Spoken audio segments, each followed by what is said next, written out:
मालूमात कायनात क्या है? ज़मीन, चाँद, सूरज, सितारों और सियारों को कायनात कहते हैं। कायनात के बाद सितारे ज़मीन से इतनी दूर हैं कि हम इन्हें सिर्फ दूरबीन की मदद से देख सकते हैं। कुछ उनसे भी ज़्यादा दूर हैं और इन्हें ताकतवर से ताकतवर दूरबीन से भी नहीं देखा जा सकता। अब सवाल ये पैदा होता है कि हम ये कैसे जानते हैं कि वो वहाँ वाकई मौजूद हैं? साइंसदानों ने दूरबीनों और बड़े बड़े कैमरों की मदद से उनकी तस्वीर ली हैं। उनका ख्याल है कि उनसे बहुत बड़े ऐसे सितारे भी होंगे जो अभी तक दरियाफ्त नहीं हो सके। कायनात कब पैदा हुई? अक्सर साइंसदानों का ख्याल है कि ये कायनात हमेशा से थी और हमेशा इसी तरह रहेगी, यानी ना तो इसकी कोई इब्तदा है और ना कोई इंतहा। अलबत्ता सितारे और सियारे हमेशा से ऐसे नहीं थे, इनमें से हर एक की इब्तदा किसी न किसी शक्ल में ज़रूर हुई और उस वक्त से अब तक इनकी शक्ल खासी बदल चुकी है। सितारे जब बहुत पुराने हो जाते हैं तो उनके अंदर की गर्मी कम हो जाती है और उससे उनकी रोशनी मध्यम पड़ जाती है। आखिर एक दिन वो बुझकर फना हो जाते हैं, लेकिन उनकी जगह खाली नहीं होती। इस जगह कोई और सितारा पैदा हो जाता है।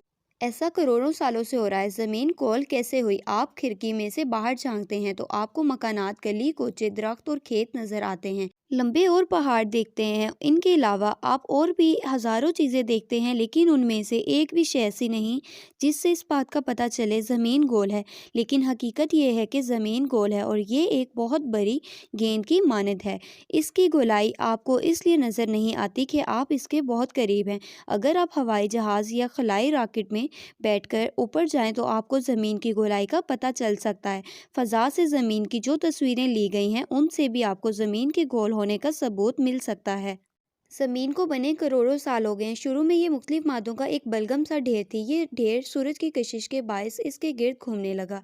इस अरसे में इस ढेर में और बहुत से मादे भी आकर शामिल होते गए। ये तमाम मादे किसी शक्ल की वजह से आपस खुदते हुए हैं। किसी शक्ल हर चीज़ को मादों के उस ढेर के मरकज़ की तरफ खींचती है। जब मुख्तलिफ चीज़ें एक वक्त में एक ही मरकज़ी की तरफ खींची चली जाएं तो वो गेंद की शक्ल में इकट्ठी हो जाती हैं। ज़मीन के साथ भी यही हुआ और इसी तरह गोल हुई। कुछ अरसे बाद ज़मीन की सतह सख्त हो गई। ये सतह संतरे के छिलके से कुछ मिलती जुलती है। संतरे के छिलके पर गरे और उभार होते हैं। ज़मीन की सतह पर भी ऐसे ही गरे और उभार हैं। ज़मीन की सतह भी ऐसे ही गरे और उभार हैं जिन्हें हम पहाड़ और वादियाँ कहते हैं। जिस तरह संतरा पूरी तरह गोल नहीं है, इसी तरह ज़मीन भी पूरी तरह गोल नहीं है। ज़मीन सूरज के गिर्द क्यों घूमती है? आपने वो गेंद तो देखी होगी जिसमें एक डोरी बंधी होती है, जिससे खेला भी होगा। जब डोरी को ज़ोर से घुमाया जाता है तो ऐसा महसूस होता है जैसे गेंद डोरी को खींच रही है और डोरी तोड़कर भागने की कोशिश में है, मगर डोरी उसे भागने नहीं देती। जब तक आप डोरी को घुमाते रहते हैं, गेंद आपके गिर्द हवा में चक्कर काटती रहती है। ज़मीन भी गेंद की तरह से और सूरज से अपने गिर्द घुमाता है। अब आप पूछेंगे कि वो डोरी कहाँ है जिससे ज़मीन बंधी हुई है? जवाब ये है कि ज़मीन से सूरज तक कोई डोरी नहीं।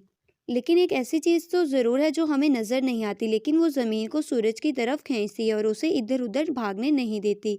ये चीज़ सूरज कहलाती है। सूरज ज़मीन को अपनी तरफ खींचता है, लेकिन ज़मीन गेंद की तरह इससे भागने की कोशिश करती है। इस तरह ज़मीन का खिंचाव सूरज के खिंचाव के बराबर हो जाता है और ज़मीन एक ख़ास रास्ते पर सूरज के गिर्द गर्दिश करती है। ये रास्ता ज़मीन का मदार कहलाता है।